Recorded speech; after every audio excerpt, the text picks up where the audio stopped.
오늘은 날씨가 좋아서 밖에서 영상을 한번 찍어보도록 하겠습니다. 오늘 이야기할 주제는 부동산 경매로 남들이 좋아하는 것들로는 부자가 될 수 없다 입니다. 요즘 부동산 경매 관련해서 관심이 예전보다 더 많아진 걸 저도 많이 느끼고 있는데 상황이 좋지 못하죠. 지금 현재 재테크 시장을 봤을 때도 비트코인도 상황이 좋지 못하고 주식도 미국 주식도 한국 주식도 많이 떨어지고 있는 상황이기 때문에 부동산에 사람들이 관심을 가지고 있는 것 같아요. 또 한국 사람들이 부동산을 좋아하기 때문에 그래 안전한 자산 부동산을 공부하자 라고 해서 많은 관심을 예전에 비해서 가지고 계신 것 같습니다. 그래서 저는 경매를 하고 있기 때문에 경매 관련해서 여러분들에게 간단한 제 경험담 이야기해드리면 좋을 것 같아서 이렇게 영상으로 한번 만들어 보려고 합니다. 남들이 엄청 꺼려했던 빌라를 하나 낙찰받아서 팔았던 적이 있는데 그 빌라 같은 경우는 언덕이 굉장히 높은 곳에 있는 빌라였습니다. 계단도 굉장히 많았고 사람들이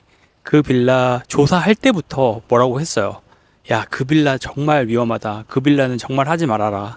야, 언덕에 있는 빌라를 어떻게 파니? 언덕에 있는 빌라를 누가 사니? 이런 이야기들 많이 들었던 빌라인데 또 오기가 생기더라고요. 그래서 여러 가지 수요나 이런 부분들을 조사를 했고 중개사분들도 많이 만났고 임장을 갔을 때도 굉장히 꼼꼼하게 해보려고 노력을 많이 했던 빌라였습니다. 사람들이 굉장히 많이 꺼려할 만한 것들이 많았죠. 언덕에 있는 빌라였고 그리고 노후도 심했던 빌라였기 때문에 저는 시세 대비 40% 정도 싸게 이 빌라를 낙찰받을 수 있게 됐습니다. 근데 여러분 그거 아세요? 빌라에는 사람이 안 산다고 생각하시는 분들이 많아요.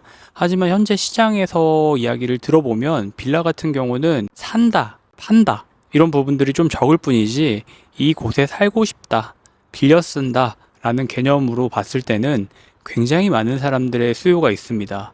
그렇기 때문에 한 달 이내에 나가요. 전세나 월세 같은 경우는 지금 시장 뭐 전세 사기나 이런 부분들에 대한 이야기가 있다고 해도 굉장히 인기가 많은 게 빌라입니다. 저는 이 빌라를 전세를 주진 않았어요. 한번 바로 팔아보고 싶었고 바로 판다라고 했을 때 제일 좋은 거는 공실로 두고 이 부동산을 파는 게 제일 좋습니다. 아무래도 뭐 전세가 들어가져 있는 세입자가 있다라고 하면 이 집을 산다라고 했을 때 계약갱신이나 이런 부분들도 있고 빌라 같은 경우는 인테리어를 해놓은 상황에서 공실로 만들어 놓으면 좀 깔끔하게 또 공간이 넓게 보이는 부분들도 있기 때문에 공실로 두고 이 집을 매도를 한번 해보려고 했습니다. 뭐 무리 없이 명도하고 잔금 내고 인테리어를 했는데 이 인테리어 같은 경우가 많은 사람들이 오해하는 게 내가 이 집을 살 것처럼 인테리어를 하시는 분들이 많아요. 이 집을 내가 실제로 살 것처럼 실거주할 것처럼. 하지만 이 투자의 관점에 봤을 때는 이 집을 빌려준다 그리고 팔 것처럼 인테리어를 하는 게 되게 중요하거든요. 그래서 그 포인트를 잡아서 인테리어를 하는 게 굉장히 중요한데 뭐 어떤 게 있을까요? 뭐 도배가 있을 수 있고 뭐 조명, LED 그리고 바로 단기 매도를 할 때는 저는 그런 건 좋아하진 않지만 방향제라든지 뭐 슬리퍼를 놓는다든지 집안을 좀 깔끔하게 구성을 해 놓는다든지 뭐 싱크대를 바꿨다 라고 하면 비닐을 뜨지 않는 새 싱크대라는 걸 어필한다든지 이런 것들을 내세우면 잘 팔립니다. 그리고 또 한 가지 그 지역에 맞게끔 인테리어를 하는 것도 되게 중요해요. 만약에 그 지역에 노인분들이 많다, 노인 수요가 많다, 노인이 구하려고 하는 사람들이 많다라고 하면 노인분들은 웬만해서는 화장실을 되게 집중적으로 좀 보십니다.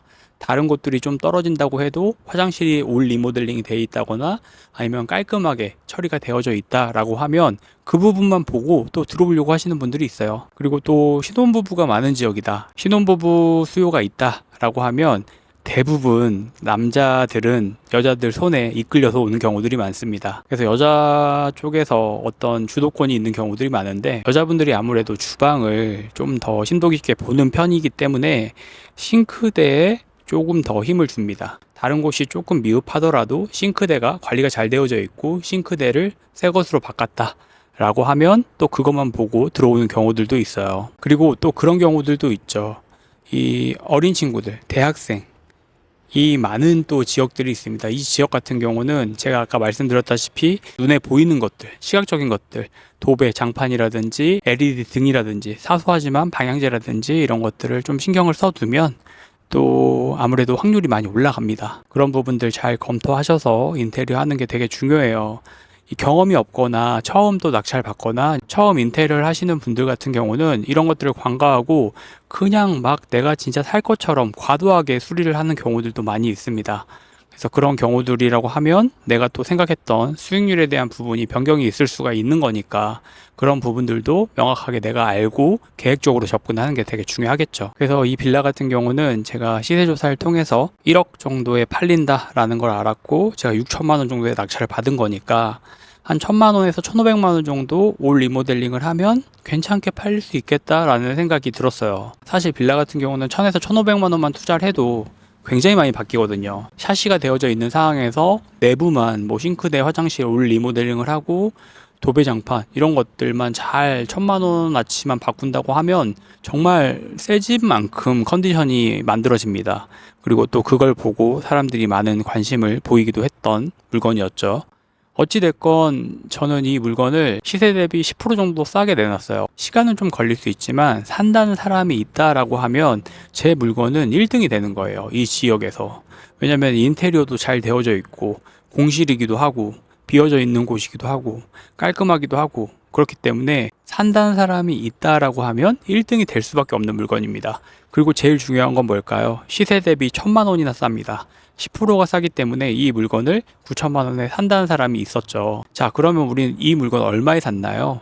자, 이 물건을 저는 6천만 원에 샀고 인테리어를 1,500만 원 정도를 진행을 했죠. 뭐 세금, 수리 이런 것들 다 포함을 해서. 그럼 필요 비용으로 한 7,500만 원 정도가 들었고 저는 이 물건을 9천만 원에 판 겁니다. 그럼 매매 사업자를 내면 사실 양도세에 대한 부분도 혜택을 다 받을 수가 있어요. 그럼 정말 2달, 3달 만에 1,500만 원 정도 수익이 났던 물건입니다. 1,500만 원이 뭐 사실 누군가한테는 큰 돈이 될 수가 있고 누군가한테는 적은 돈이 될 수 있겠지만 저는 가장 중요하다고 생각을 하는 게 적은 돈도 적은 돈이지만 경험을 얻은 거잖아요. 아, 이게 된다라는 걸 저는 알게 된 거잖아요. 그러면 저는 이제 그만하게 될까요? 또 하게 되겠죠. 왜냐하면 돈 버는 방법을 알았기 때문에. 그리고 더 큰 물건도 할 수 있게 됐겠죠. 작은 물건을 할 수 있어야 저는 큰 물건도 할 수 있다고 생각을 해요. 부동산에서의 공식은 전혀 다를 게 없습니다. 10억이 됐든 20억이 됐든 똑같은 방식으로 식을 대입을 하면 수학처럼 답이 똑같이 나오는 거예요. 그럼 어떤 분들이 막 얘기하는 게 안 팔리면 어떡해요? 전세가 안 나가면 어떡해요? 월세가 안 나가면 어떡해요? 이런 얘기들을 하는데 저도 사실 그 부분은 좀 궁금했던 부분이기도 했어요. 처음 공부를 했을 때. 저 사람은 진짜 싸게만 사면 된다고 얘기하는데 진짜 안 팔리면 어떻게 하고 전세가 안 나가면 어떻게 하고 월세가 안 나가면 어떻게 하려고 저렇게 이야기를 하는 거지? 라는 생각을 했었는데 제가 그때 했던 고민에 대한 답을 그때 사람들이 해줬던 말이 있는데 저도 그 말을 여러분들한테 해줄 수밖에 없어요. 그 말은 뭐냐면 그러지 않을 만한 곳에 사면 됩니다.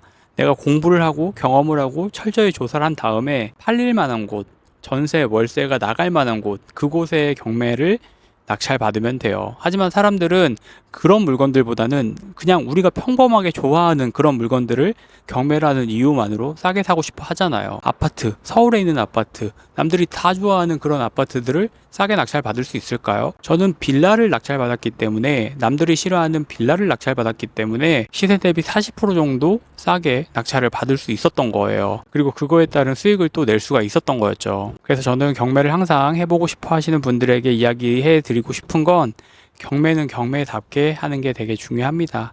경매를 뭐 일반 매매처럼 한다라고 하면 방법에 대한 부분이 틀린 거기 때문에 돈을 벌기 쉽지 않아요.